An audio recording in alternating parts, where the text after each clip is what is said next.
Psoriasis, जिसे आप आम भाषा में छाल रोग के नाम से भी जानते होंगे। आज इस खास वीडियो में इसी मुद्दे पर चर्चा करते हैं। एक ऐसी दिक्कत, एक ऐसी स्किन प्रॉब्लम जिसकी वजह से आपको स्किन और आपकी खुद की जो लाइफ है वो पूरी तरीके से ख़राब होने लग जाती है। आपकी पूरी लाइफस्टाइल, आपका जो कॉन्फिडेंस है वो लो होने लगता है। चलिए इसके बारे में जानकारी लेते हैं कि आखिर जो सोराइसिस है उसके लक्षण क्या होते हैं। नमस्कार, आप सभी का नाशो खबर पे स्वागत है। मैं प्रज्ञा झा और फिलहाल हम लोग मौजूद हैं यहाँ पर part of Shreyas doctor health में, और मेरे साथ मौजूद हैं डॉक्टर मेघा चतुर्वेदी। मैम बहुत स्वागत है आप। नमस्कार, कैसे हैं आप कैसे हैं? मैं भी ठीक जी।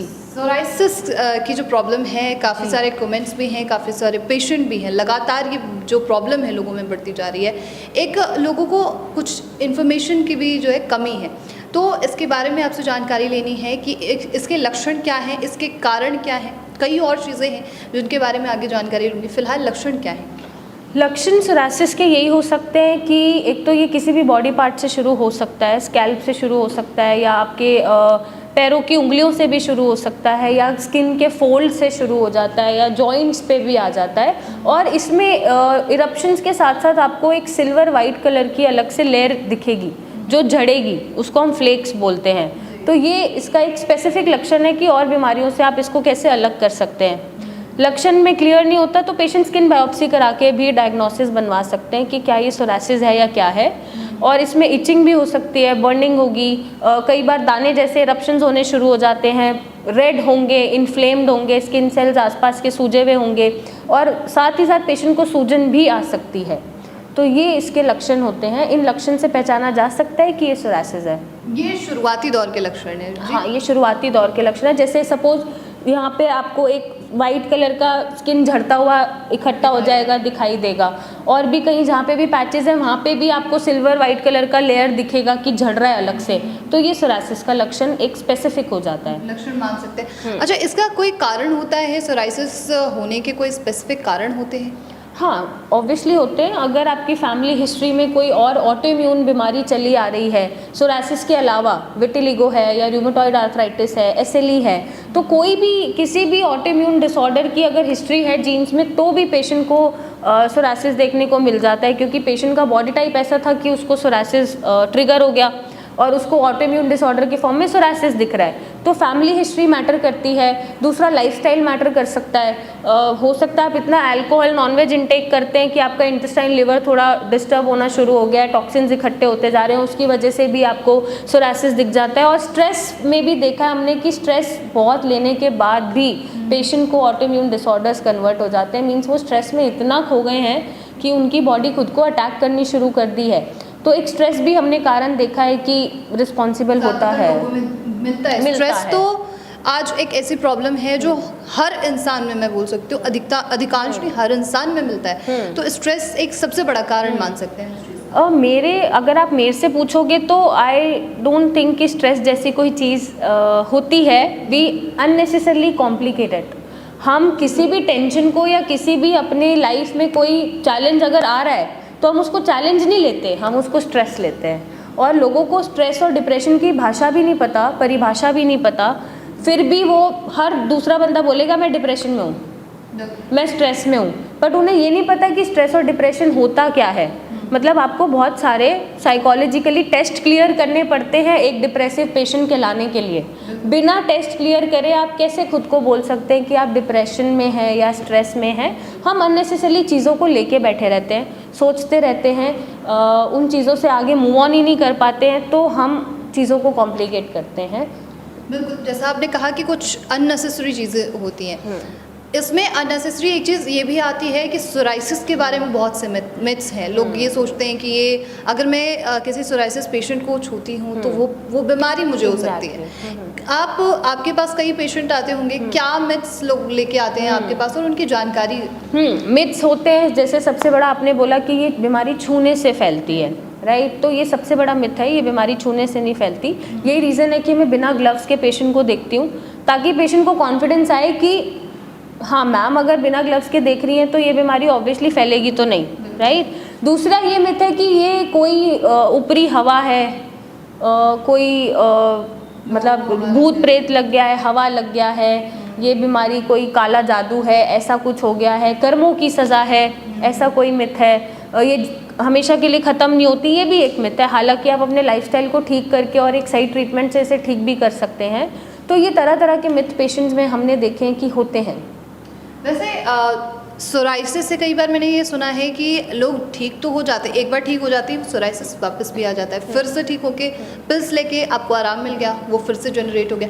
बचाव के कोई उपाय हैं इसके लिए? वो अक्सर आपने वहाँ देखा होगा जब पेशेंट लॉन्ग टर्म हिस्ट्री देता है स्टीरॉइड्स की, क्योंकि एलोपैथिक दवाइयों में सिर्फ हम स्टीरॉइड्स ही दे पाते हैं। तो स्टीरॉइड जब पेशेंट लेता है, जब तक स्टीरॉइड लिया इम्यूनिटी उसकी सप्रेस्ड है, तब तक वो ठीक है। जैसे स्टीरॉइड छोड़ता है बीमारी बढ़ के आती है शरीर पे। तो एक तो ट्रीटमेंट क्या ले रहा है उस पर निर्भर करता है, मतलब आपका चॉइस ऑफ ट्रीटमेंट बहुत अच्छा होना चाहिए। और स्टीरॉइड से आपके लिवर, किडनी, जॉइंट सब डैमेज हो जाते हैं। बाकी मैं अगर और ट्रीटमेंट्स की बात करूँ, जैसे आयुर्वेदिक है, होम्योपैथी है, यूनानी है, नेचुरोपैथी है, तो यहाँ पे एटलीस्ट आपके और ऑर्गन्स तो सफ़र नहीं कर रहे हैं, है ना।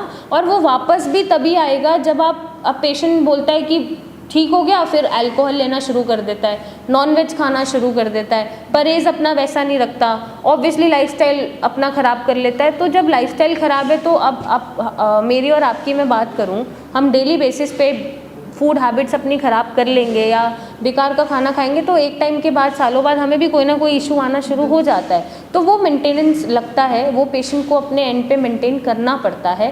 क्या खा रहे हैं, food habit should be clean, right होनी चाहिए, और किस फ्रिक्वेंसी में खा रहे हैं। एक होता है आपने 10-15 दिन में थोड़ा बहुत खा लिया, चल गया, चेंज हो गया, टेस्ट चेंज हो गया, मूड चेंज हो गया, बाहर गए तो थोड़ा आपने चेंज के लिए खा लिया।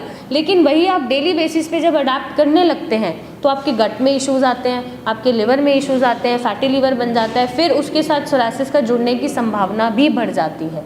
तो ये चीज़ें पेशेंट को मेंटेन करनी पड़ती हैं। आपने कहा कि कई पेशेंट जो हैं वो अपने लाइफस्टाइल में गलत खान पान रखते हैं। कई ऐसे पेशेंट से मैं मिलती हूँ जो अलग अलग डर्मेटोलॉजिस्ट के पास गए हैं, अलग अलग डॉक्टर्स के पास गए हैं, उनकी ये शिकायत रहती है कि मुझे ये सारी चीज़ें खाने के लिए मना कर दी जो मैं नॉर्मली अपने लाइफ में खाता था, तो मैं खाऊँ क्या, मैं डाइट क्या लूँ, चीज़ें और ठीक कैसे होंगी, इसके बारे में क्या जानेंगे?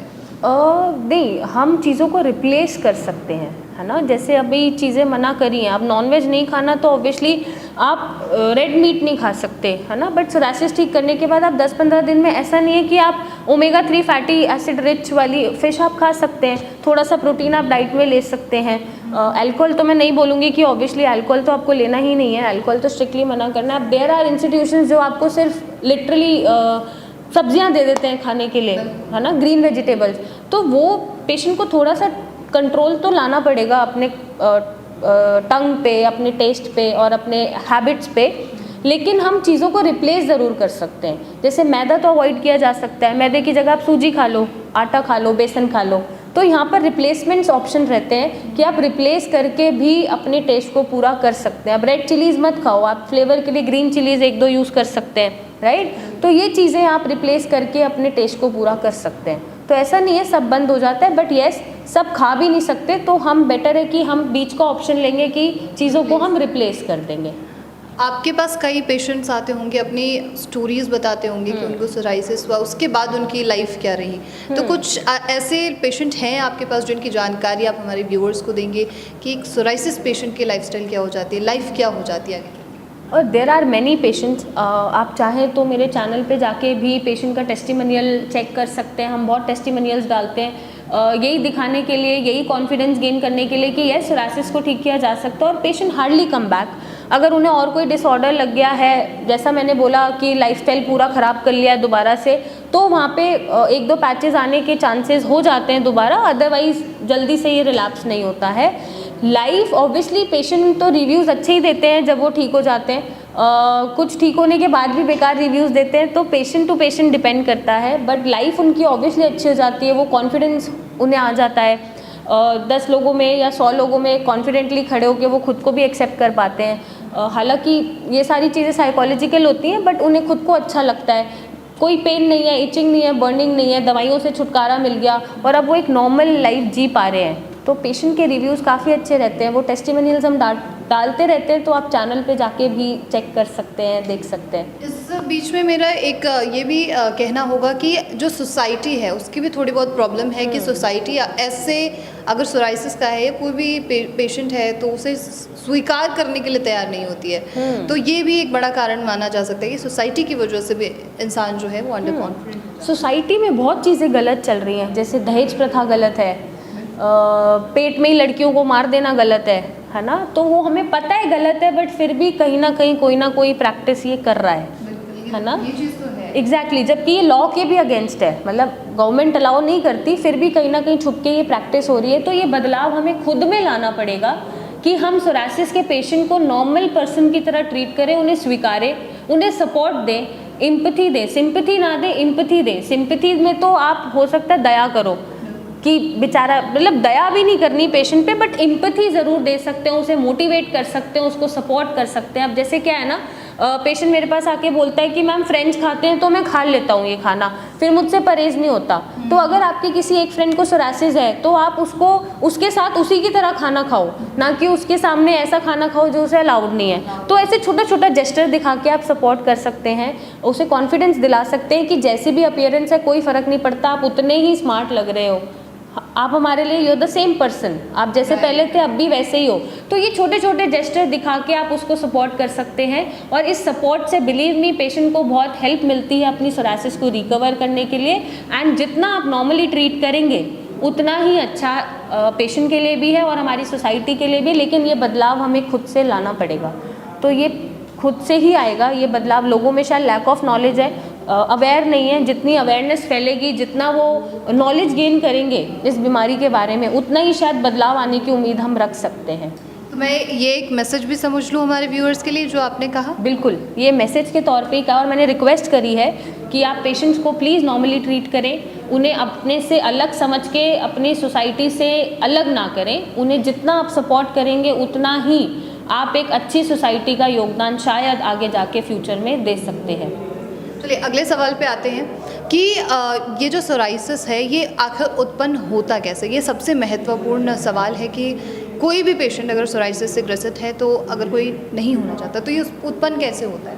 उत्पन्न ये जब आपकी इम्यूनिटी इतनी हाइपर एक्टिवली काम कर रही है कि वो बेसिकली इम्यूनिटी का काम है कि हम कोई भी इन्फेक्शन हो रहा है, बीमारी हो रही है, तो हमारी बॉडी हमें डिफेंड करती है, बैरियर है, राइट। बट इतनी एक्टिवली काम कर रही है कि वो इन्फेक्शन पे भी, मतलब वो अपनी बॉडी को अपना ना समझ के दुश्मन समझने लग जाए और अपनी ही सिस्टम को अटैक कर दे। अब वो ट्रिगर कुछ भी हो सकता है, ट्रिगर हो सकता है कि किसी भी एज में ट्रिगर हो सकता है, फैमिली हिस्ट्री में चला आ रहा है और आपका लाइफस्टाइल ऐसा है, बहुत स्ट्रेस में आप हैं, तो आपको किसी भी एज में वो ट्रिगर कर जाता है।